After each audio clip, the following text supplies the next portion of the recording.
Hello बच्चों, good morning. देखिए, board exam के 2 महीने बचे हैं और लास्ट टाइम बच्चों से बात हुई थी।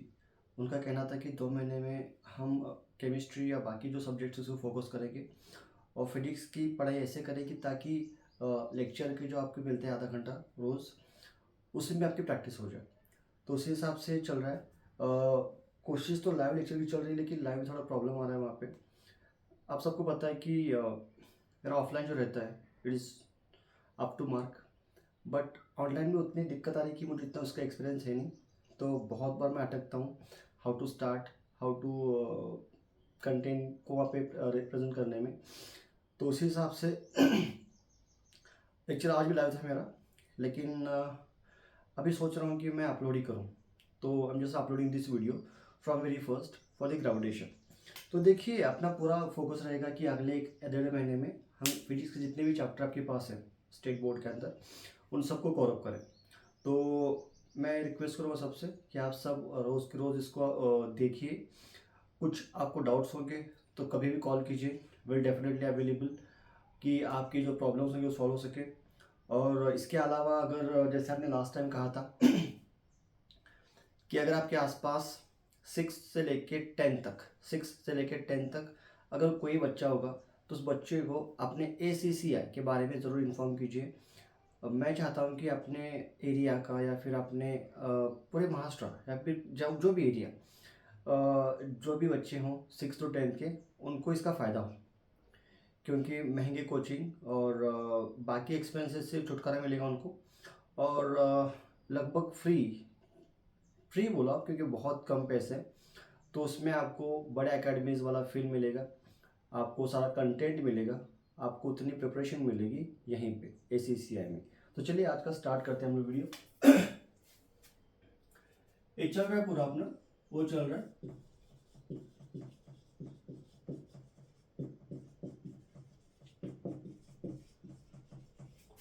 महाराष्ट्र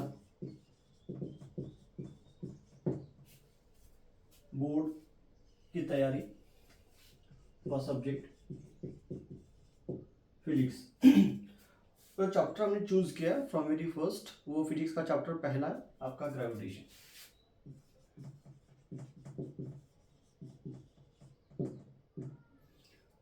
देखिए, जब भी हम किसी को पूछते हैं अबाउट ग्रेविटेशन, उसके पास 2 एग्जांपल रहते हैं कि देखिए planets revolve around the sun because of gravitation, और दूसरा कोई चीज़ ऊपर से फेंक दी नीचे आ जाएगी तो वो ग्रेविटेशन। लेकिन ऐसा है नहीं। अगर हमने बात की फिजिक्स के टर्म्स में, तो इतना बोल सकते हैं हम लोग कि इस दुनिया में जितनी बॉडीज़ हैं, लास्ट लेक्चर में इसके पहले हमने डिस्कस किया बॉडीज़ क्या होता है। मैं फिर रिपीट करता हूँ, बॉडीज़ अपने आसपास की हर वो चीज़ जिसके पास मास और शेप कुछ साइज होगा, वो आपकी बॉडी। तो दुनिया में जो भी बॉडीज़ हैं आपके पास अपने सराउंडिंग में, फिर चाहे वो एक छोटा पत्थर हो या अभी के लिए बोर्ड हो, ये टेबल, ये बुक्स, ये मार्कर, या जो भी 2 चीज़ें, 2 बॉडीज़ जिनके पास मास होगा, तो उन हर 2 बॉडीज़ के बीच में वहाँ पे एक अट्रैक्टिव टाइप का फोर्स रहेगा जिसको हम ग्रेविटेशन फोर्स बोलेंगे। तो होता है ऐसे कि नेक्स्ट सवाल आता है फिर कि सर आपने तो कहा कि 2 बॉडीज़ के बीच अट्रैक्टिव फोर्स है, फिर ये 2 बॉडीज़ एक दूसरे को अट्रैक्ट क्यों नहीं करती। हम उसके बारे में बात करेंगे कि एग्जैक्टली अट्रैक्टिव फोर्स होने के बावजूद ये एक दूसरे को अट्रैक्ट क्यों नहीं करती। तो पहले हम आते हैं ग्रेविटेशन पे। तो देखिए, ग्रेविटेशन क्या होता है। ग्रेविटेशन इज द कॉन्सेप्ट और phenomena in which we'll learn about the gravitation force available or existing between 2 bodies having mass। मैं रिपीट करता हूँ फिर एक बार कि आपके पास मौजूद किसी भी 2 बॉडीज जिनके पास मास हो, उनके बीच जो अट्रैक्टिव फोर्स रहता है उसकी स्टडी हम इस कॉन्सेप्ट में करते हैं कॉल्ड एज ग्रेविटेशन। तो उसमें आपने देखा पहले अभी कि ग्रेविटेशन फोर्स के बारे में आपने अभी सुना, ये क्या है। तो gravitation force is attractive force which is present in between any 2 bodies having mass. तो इसको हम पूरा देखते हैं पहले फिर हम बाद में आगे चीज़ों पे जाएंगे। और देखिए, सबसे मेन बात कि अभी जो सीरीज शुरू कर रहा हूँ मैं पर्टिकुलरली लगभग आधे घंटे की होगी, आधे घंटा थोड़ा आगे पीछे हो जाएगा, लेकिन हर रोज़ लगभग मैं ट्राई करूँगा आपको वीडियो अपलोड करने की। एंड आई जस्ट ट्राई कि अगले 1.5 महीने में या हाँ 1.5 महीने में आपके जितने चैप्टर्स फिजिक्स के हैं वहाँ के बस स्टेट बोर्ड के बस I just constrain myself to state board physics, ताकि आपको पढ़ाई के लिए तो टाइम कम है आपके पास, तो आपको ज़्यादा लंबा नहीं खींचूंगा। जितना स्टेट बोर्ड के लिए आपके IMP पॉइंट्स रहेंगे वो डिस्कस करूँगा, और कोशिश करूँगा वीकेंड पे आपको इसके जो क्वेश्चंस रहें वो क्वेश्चंस मैं अपने कम्युनिटी जो अपना चैनल रहेगा उस पर आपको मैं सेंड करूँगा। Even I am just trying कि I have the Telegram channel as well, तो मैं वहाँ पे भी अगर लगा तो आपको शेयर करूँगा इसके जितने भी क्वेश्चंस होंगे वो क्वेश्चंस, और हो सका तो उसके आंसर्स भी। ठीक है, तो आपको हो जाएगा कि लेक्चर देखो आप यहाँ पे, उसके बाद जो क्वेश्चन आंसर रहेंगे इसके अकॉर्डिंग जो आ सकते हैं बोर्ड में, आई होप कि उसी में से आएगा, पक्का उसी में से आएगा। फिर भी आप वीडियो देखिए, उसके बाद या तो वीकेंड पे आपको जो क्वेश्चंस आएंगे आप उसको एक बार फॉलो कीजिए। वीकेंड पे आएगा फिर चैप्टर एंड होने तक आपको क्वेश्चंस और आंसर्स मिल जाएंगे ऑलमोस्ट। ठीक है, जस्ट विल स्टार्ट नाउ। तो यहाँ पे हमने बात की, तो एक ग्रेविटेशन फोर्स जो रहेगा दो बॉडीज के बीच में वो हम सीखेंगे अभी by using Newton's law of gravitation. तो मैं उसी पे आता हूँ सीधा पहले।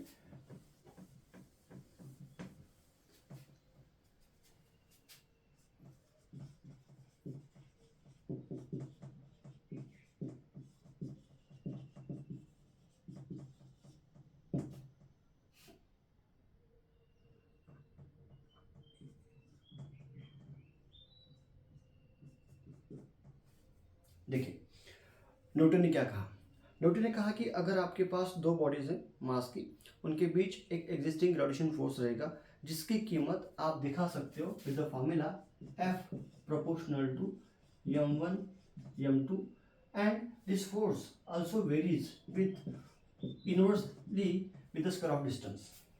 तो न्यूटन्स लॉ ऑफ ग्रेविटेशन में आप देखते हो कि as per Newton it is proved कि the gravitation force, attractive force existing between two bodies directly proportional to product of their masses, and it is inversely proportional to square of distance between them। अब ये कैसे, तो चलो assume करता हूँ मैं कि आपके पास दो बॉडीज हैं, बॉडी 1 और बॉडी 2। ठीक है, तो इन दो बॉडीज का मास सपोज m1 और m2 है। ये दो mass m1 m2 they have been placed at distance of r from each other। तो जो दो बॉडीज के बीच का अट्रैक्टिव फोर्स रहेगा उनके मास के वजह से, याद रखिए ग्रेविटेशन फोर्स इज प्रेजेंट और exist only because of their masses.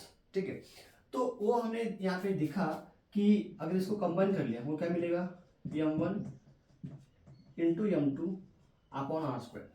Sentence को आपको याद नहीं करना, we can just prepare by remembering this particular.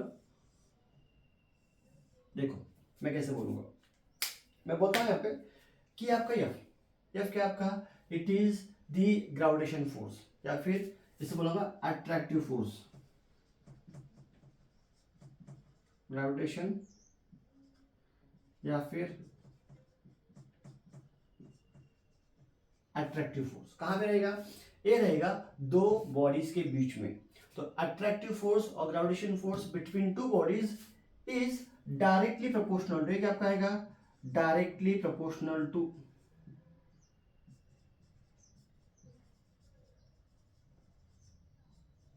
बराबर, ये क्या आपका बीच में मल्टीप्लाई दिया आपको, तो इसको क्या बोलेंगे हम, मल्टीप्लीकेशन और प्रोडक्ट ऑफ टू मासेस। क्यों, m1 m2 are the masses of body, तो क्या आपका आएगा ये प्रोडक्ट ऑफ मासेस। तो ये आपका आएगा प्रोडक्ट ऑफ मासेस, और ये आपको दिया है आर क्या आपका, दो के बीच का डिस्टेंस, तो ये आपका आएगा डिस्टेंस स्क्वायर।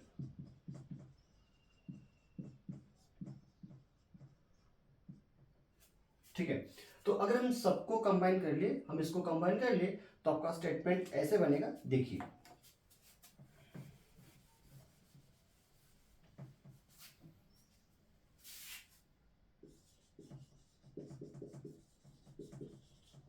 आई होप सबको दिखता होगा, even you can make the notes along with. ठीक है, gravitation force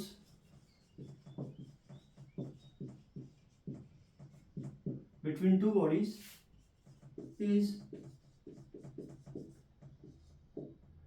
directly proportional to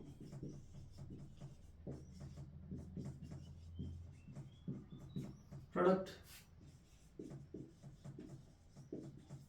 of masses and inversely proportional to square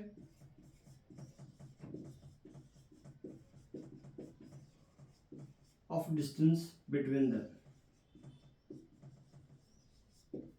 ठीक है, तो ये आपका स्टेटमेंट ऐसे आएगा और आपका ये फॉर्मूला ऐसे बनेगा। तो देखिए आपको याद हमेशा यही करना है, आप इसको याद रख के आप सेंटेंस को बना सकते हो। सेंटेंस में अगर इक्का दुक्का तो वर्ड्स हो गए, कोई दिक्कत नहीं।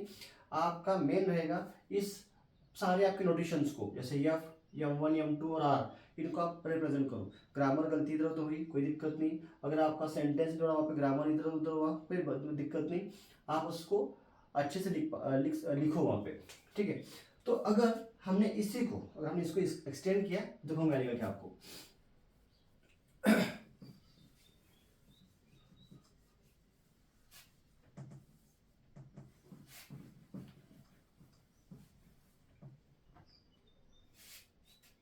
मैं इसको समझ से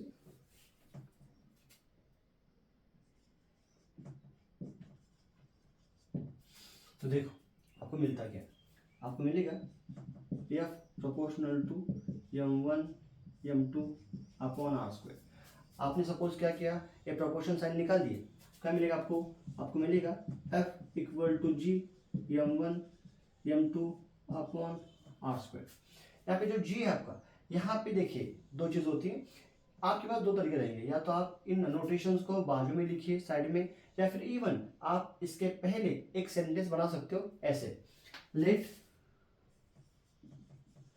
जब क्वेश्चन आपको 2 या 3 मार्क्स के लिए आएगा तो देखिए आपको करना क्या है। और 2 मार्क्स के अगर क्वेश्चन आता है आपको, तो आपने सेंटेंस लिखा, ए फॉर्मूला लिखा, उसको एक्सटेंड किया, हो जाता है काम। इक्का दुक्का लगा आपको तो प्रॉपर लिखिए, या वो भी चलेगा, कोई दिक्कत नहीं। अगर वही क्वेश्चन आपको 3 मार्क का आता है तो आपको सेंटेंस, आपको उसके बाद इसको एक्सटेंड करना पड़ेगा, आपको प्रॉपर लिखनी पड़ेगी, विथ जी का एक्सप्लेन करना पड़ेगा आपको। ठीक है, let's suppose two bodies having masses M1 and M2 respectively are placed at distance of R। ऐसे आप लिख सकते हो, या फिर आप इनके नाम बस F, M1, M2, R क्या है, इनके नाम बाजू में लिख सकते हो। ठीक है,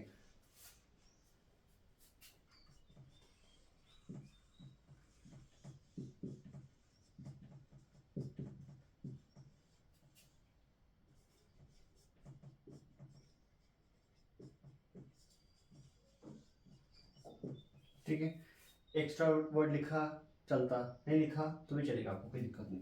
तो यहाँ पे आपका आएगा ए, यहाँ पे जी आपका आएगा ग्रेविटेशन कांस्टेंट। कई बुक लिखा होता है यूनिवर्सल ग्रेविटेशन कांस्टेंट, वो लिखा चलेगा, नहीं तो इतना लिखा तो भी काफी है। मैं इसलिए बोल रहा हूँ क्योंकि जब हमने बोर्ड एग्जाम पे पेपर चेक किए, क्योंकि आपको लगता है कि बच्चे एक्स्ट्रा लिखने में बहुत टाइम वेस्ट करते हैं, and they miss the plot कि हमको एग्जैक्टली करना कितना, लिखना कितना होता है। तो याद रखिए जितने आपको मार्क्स का क्वेश्चन आएगा उसी हिसाब से लिखना है। आपने बहुत एक्स्ट्रा लिखा, this is not the language subject कि आप उसको पूरा एक्सप्लेन करना डिटेल में, आप उसको प्रॉपर पॉइंट पॉइंट रखिए, कोई दिक्कत नहीं, बस लिखना कितना है भी समझ के लिए प्रॉपरली।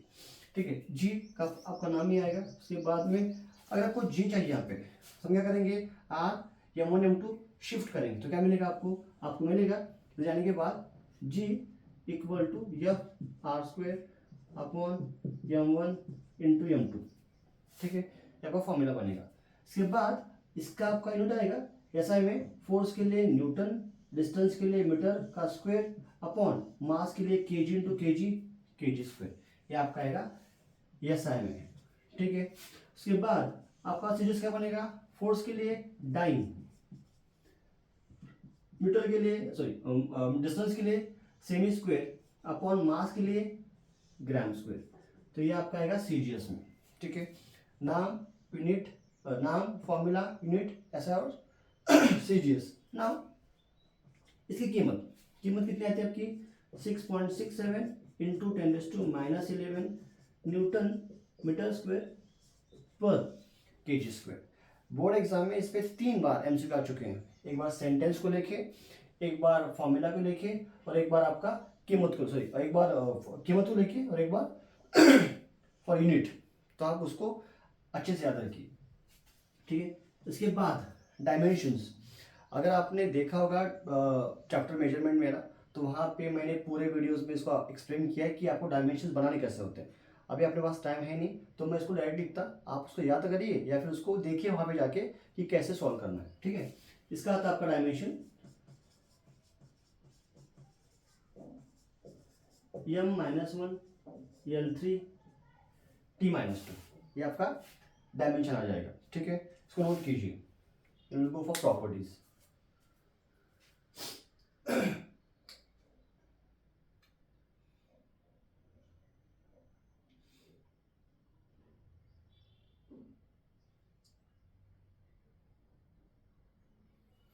काम कीजिए, प्रॉपर्टी लिखता हूँ, आप इतना ही आप लिख सकते हो 3 मार्क के लिए। हाँ, इसमें आपने कुछ कम किया तो भी चलेगा जी के बारे में, ठीक है। तो प्रॉपर्टीज में आपका आएगा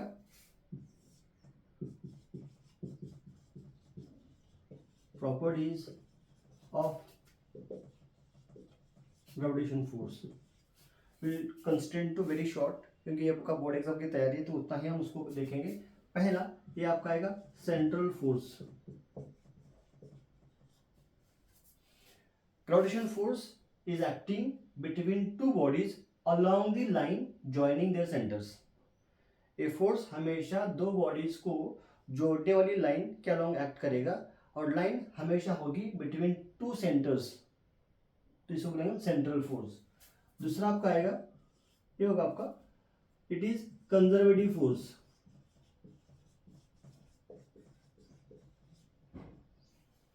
कंजर्वेटिव फोर्स हमें पता है ऐसा फोर्स जिसके वजह से जब वर्क होगा, ऐसा फोर्स जब वर्क करेगा वो वर्क डिपेंड करेगा बस उसके इनिशियल और फाइनल पोजीशन पे, ना कि एक्चुअल पाथ ट्रैवल्ड। वो आपका फोर्स किस पाथ से गया और उसने वर्क किया वो नहीं देखा जाएगा।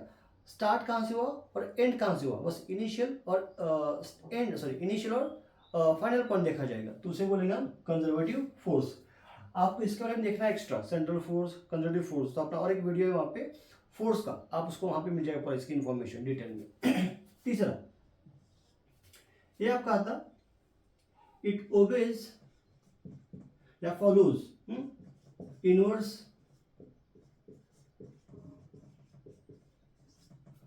Square law. जब आपके दो बॉडीज होंगी, आपके मास कांस्टेंट रहेंगे, तो आपका यफ हमेशा डिपेंड करेगा ओनली ऑन डिस्टेंस, क्योंकि यम अगर कांस्टेंट रहा तो F changes inversely with the distance square, so it is inverse square law. Next आपका आएगा इट ओबेज, आपको अगर ओबे वर्ड याद दे रहा, you can just use follow, follow Newton's third law.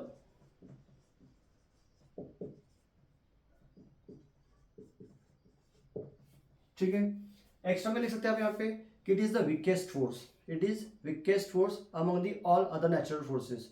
इसके बाद आएगा कुछ मेन प्रॉपर्टीज वो होंगे कि this is a force which is independent of size and nature of objects. आपने जो दो बॉडी ली, जो आपने दो ऑब्जेक्ट लिए, उनका नेचर कैसा है, उनका साइज कितना है, इस पे फोर्स डिपेंड नहीं करता। Even it is independent of the medium, दो बॉडीज के बीच का मीडियम कौन सा है आपको उससे फर्क नहीं पड़ता। लास्ट जो एग्जाम हुआ था होमी बाबा का इस साल का, उसमें क्वेश्चन आया था कि अगर दो बॉडीज ग्राउंड पे रहीं, उनके बीच का फोर्स यफ होगा, अगर वही बॉडीज किसी लिक्विड के अंदर रख दी तो उनका कितना फोर्स बदलेगा, तो फोर्स सेम रहेगा, क्योंकि मीडियम चेंज के साथ आपका फोर्स चेंज नहीं होता। तो ये आपका इंडिपेंडेंट ऑफ मीडियम रहेगा। थर्ड ये आएगा कि ये डिस्टेंस बहुत लॉन्ग डिस्टेंसेस, बहुत long, we can say interplanetary distance के लिए भी वैलिड है वहाँ पे, even for very small distances भी लागू रहेगा। बस वहाँ पे ए फेल करेगा, ये फेल करेगा, ये बहुत से बुक में दिया नहीं, आप इसको नोट कीजिए। ये फेल करेगा for the intermolecular distances of range 10⁻⁹ metre.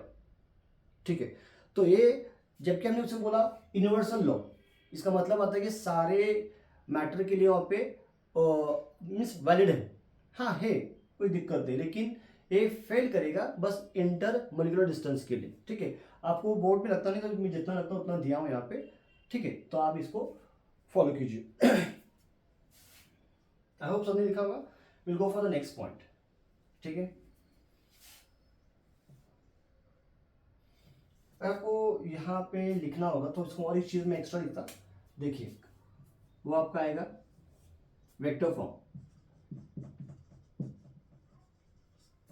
अगर मुझे लिखना होगा कि एग्जैक्टली मास m1 ने m2 पे कितना फोर्स लगाया, तो मैं लिखूंगा यहाँ पे gravitation force from m1 on m2। ये कितना आपका आएगा, ये आपका आएगा इन वेक्टर फॉर्म, ये आपकी वेक्टर क्वांटिटी है तो 12 आएगा, इक्वल टू g आपका कांस्टेंट है, स्केलर आएगा, उसके बाद में m1 m2 आपके मास भी स्केलर है वैसे रहेंगे। हाँ, यहाँ पे डिस्टेंस आपका वहाँ पे क्या करता है, वेरी करता है, it is variable and it is vector quantity, तो यहाँ पे आपका r स्क्वायर आएगा। वैसे r आपका वेक्टर क्वांटिटी है, लेकिन जब स्क्वायर दिया आपने तो आप यहाँ बार नहीं दे सकते, तो क्या करेंगे हम, इसकी डायरेक्शन दिखाने के लिए यहाँ पे इसको हम एक्स्ट्रा में यूनिट कैप वहां पे ऐड करेंगे, तो this becomes F bar equal to G m1 m2 upon r square into r cap. But आपको दिखाना क्या है कि फोर्स कहाँ से गया, कहाँ गया, तो इसको हम लिखेंगे। देखिए जब फोर्स गया आपका m1 से m2 पे, तो जिस पे फोर्स लगा वो आपका पहला आएगा, जिस पे फोर्स लगा वो पहला आएगा, और जिसने फोर्स लगाया वो आपका पीछे आएगा, तो F21।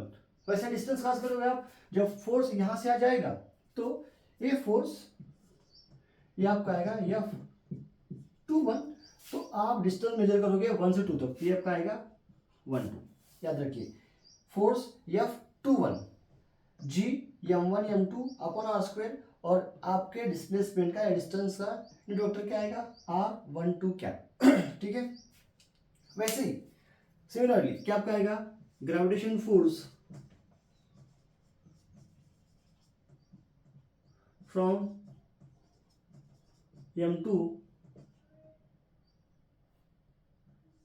ऑन m1, ये कितना बनेगा आपका, ये बनेगा f, फिर एक बार g m1 m2 upon r square, ये r कैप, तो ये कितना आपका आएगा, ये फोर्स लगा कहां से आपका, ये फोर्स लगता है आपका 2 से 1 तक, तो ये आपका आएगा f, जिस पे लगा वो पहले, जिसने लगाया वो उसके बाद, तो ये आपका आएगा F12, और ये आप डिस्टेंस गिनोगे 2 से 1 तक, तो ये आपका आएगा 21। ठीक है, तो दिखता हमें कि दोनों फोर्स के वेक्टर फॉर्म कैसे आएंगे। यहाँ पे आपका R12 ऐसे आएगा, आपका इधर आएगा R12 कैप, और R21 इधर आएगा। ठीक है, जबकि दोनों की डायरेक्शन अलग है लेकिन कीमत सेम, तो आप ऐसे लिख सकते हैं इसको कि जबकि आपका R12 ये आपका अपोजिट है, तो आपको मिलेगा एक्स्ट्रा में यहाँ पे, वो मिलेगा F12 bar equal to minus F21 bar. ठीक है, आप इसको नोट कीजिए, ये आपको उतना लगेगा नहीं, लेकिन अगर आपको 3 मार्क के लिए आता है तो आप स्टेटमेंट, ये आपकी डायग्राम हो सके तो, उसके बाद स्टेटमेंट फॉर्मूला, उसके बाद एक्सप्लेन, और 1 या 2 प्रॉपर्टीज लिख सकते हैं आप।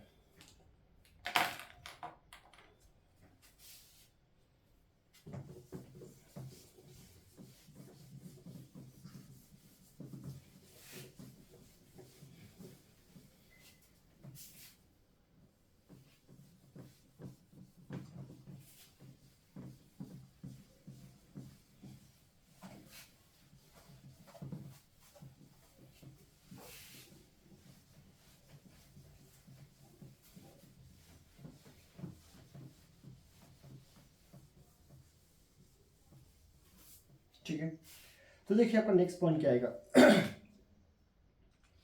तो तबीयत थोड़ी मेरी है तो आवाज़ थोड़ा आता होगा आपको, just have a concession for this one. तो नेक्स्ट पॉइंट देखेंगे हम लोग, वो होगा आपका Kepler's laws.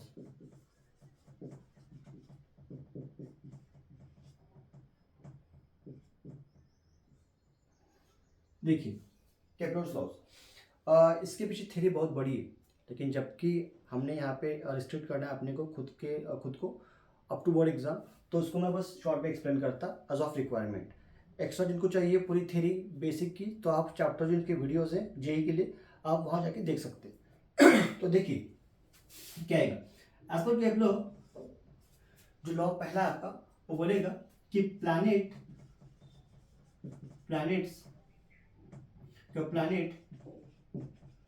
revolve around sun, the planet revolve around sun in elliptical orbit.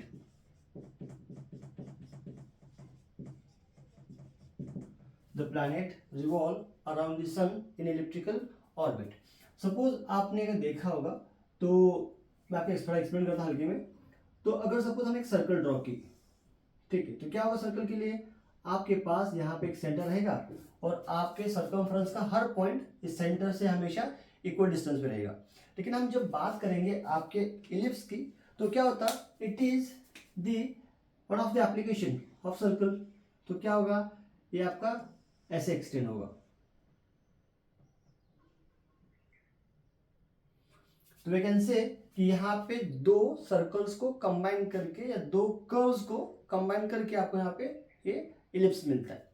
तो मैं बोल रहा हूँ फिजिक्स हिसाब से, ठीक है। तो अगर मिलता है आपको, तो देखिए कैसा होगा।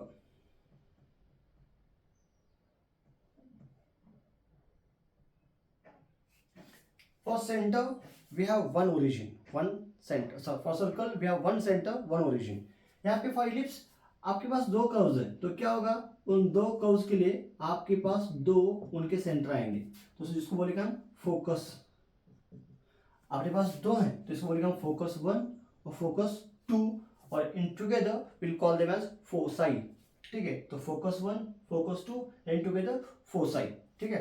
तो देखिए ऐसा होता है कि हमने यहाँ पे केप्लर ने यहाँ पे कहा कि जब प्लैनेट सन के अराउंड में रिवॉल्व करेंगे, तो हमेशा वो रिवॉल्व करेंगे इलिप्टिकल ऑर्बिट में। अपने पास दो सेंटर्स हैं इलिप्स के लिए, सेंटर मतलब फोकस है। तो क्या होगा कि जबकि सन आपके पास एक ही है, तो सन दो में से किसी एक फोकस पे रहेगा। फॉर एग्जाम्पल हम सपोज हमने इसको एज्यूम कर लिया, तो आपका सन यहाँ पे आएगा, ठीक है। तो आपका स्टेटमेंट बोलता है कि planet revolve around the sun in elliptical orbit. अगर आपको एक्स्ट्रा लिखना है तो अगला लिखो, वरना इतना भी लिखा तो भी चलता है, ठीक है। ये क्या आपका आएगा, such that sun being at one of foci, ठीक है। तो ये आपका नेक्स्ट, इसको आपने अगर नहीं लिखा तो भी चलेगा, आप ऊपर का सेंटेंस वहां पे पक्का लिखिएगा फॉर 1 मार्क, ठीक है। नेक्स्ट देखिए, नेक्स्ट क्या आपका आएगा।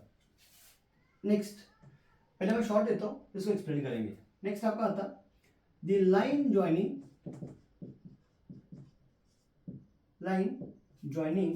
प्लैनेट एंड सन, या sun and planet covers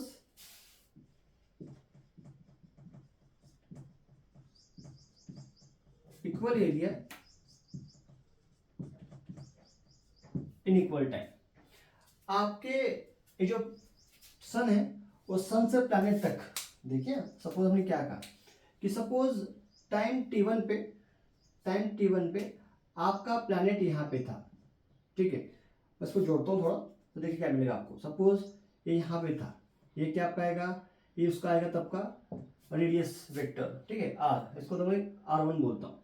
suppose ये t1 पे यहाँ पे था, क्या हुआ कुछ देर बाद टाइम t2 पे ये यहाँ पे चला गया, ठीक है। हमने देखा यहाँ पे कि in time interval of t2 minus t1, इसको तो मैं delta t, time interval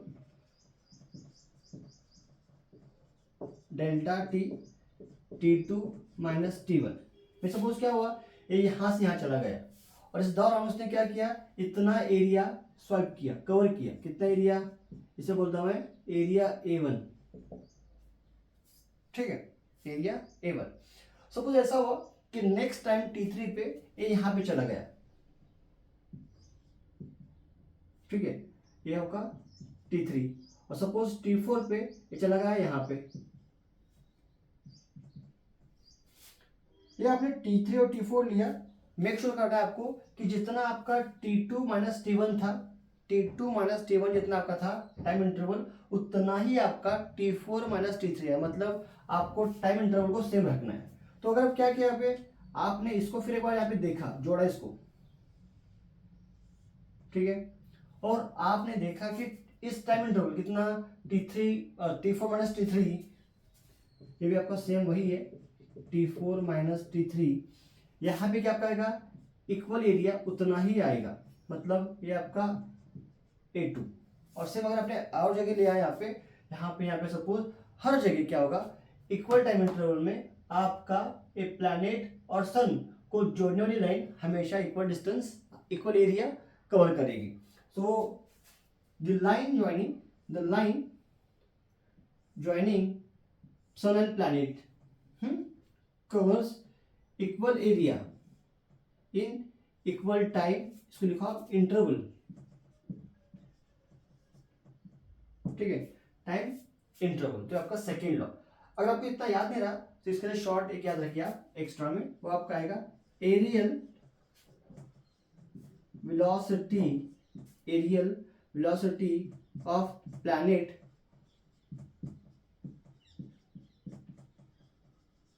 is constant. Areal velocity of planet is constant. इसका भी जो प्रूफ होगा आपका, वो प्रूफ आपको दिया है वहां पे जेईई क्लास में, आप उसको वहां पे अगर चाहिए तो, आपको बोर्ड में लगेगा नहीं, आप इसको या इसको लिख सकते, ठीक है।